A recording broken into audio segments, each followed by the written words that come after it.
કેમ છો? મજામાં? સુવાક્યની દુનિયામાં, સુવિચારની દુનિયામાં આપનું સ્વાગત છે. મારા મિત્રો, એવું કહેવાય છે કે સંબંધોમાં ન્યાય કરવો, સંબંધોને સાચવવા તે ખૂબ અઘરી વાત હોય છે. આવી જ કોઈ વાતને સુવિચાર તરીકે કોઈ અજ્ઞાતે ખૂબ સરસ રીતે લખ્યું છે. આજનો જે સુવિચાર છે તેનો વિષય છે સંબંધો, રિલેશનશિપ્સ. કોઈ અજ્ઞાતે લખ્યું છે કે એવું કહેવાય છે કે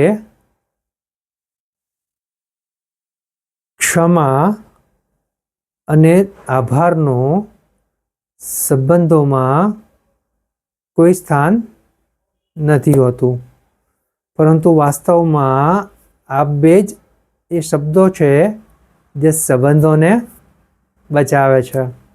હવે તો વાત ખૂબ જ સીધી છે, ખૂબ જ સરળ છે, એટલી જ મહત્ત્વની છે. અહીંયા જે વાત છે તે સંબંધો સાચવવાની છે, સંબંધો બનાવવાની છે.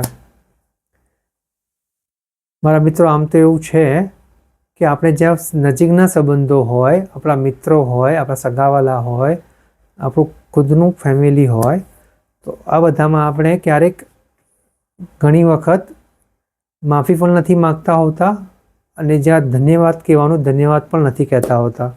આપણને એમ થાય કે આપણા જ લોકો છે તો આપણે આવું કેમ કહેવું જોઈએ, કેમ કરવું જોઈએ. પરંતુ મારા મિત્રો, જ્યારે આપણે ક્ષમા નથી માગતા, કોઈ ભૂલ કરીએ છીએ અને ક્ષમા નથી માગતા, અને કોઈની મદદ લીધી હોય ને તો ત્યાં ધન્યવાદ આપણે આભાર વ્યક્ત નથી કરતા, તો એક એવી વસ્તુ છે જે આપણા હૃદયમાં ખૂંચે છે. આપણને કંઈક ખોટું કર્યાનો અહેસાસ થતો હોય છે.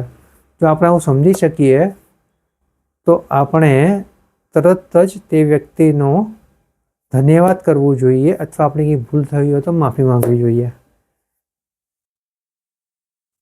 કારણ કે મારા મિત્રો, જે વ્યક્તિને માફી માંગતા આવડે છે અને જે વ્યક્તિને ધન્યવાદ કહેતા આવડે છે, આભાર કહેતા આવડે છે, તે વ્યક્તિ જીવનમાં ધારે તે બધું જ સારું અને સાચું પ્રાપ્ત કરી શકે છે.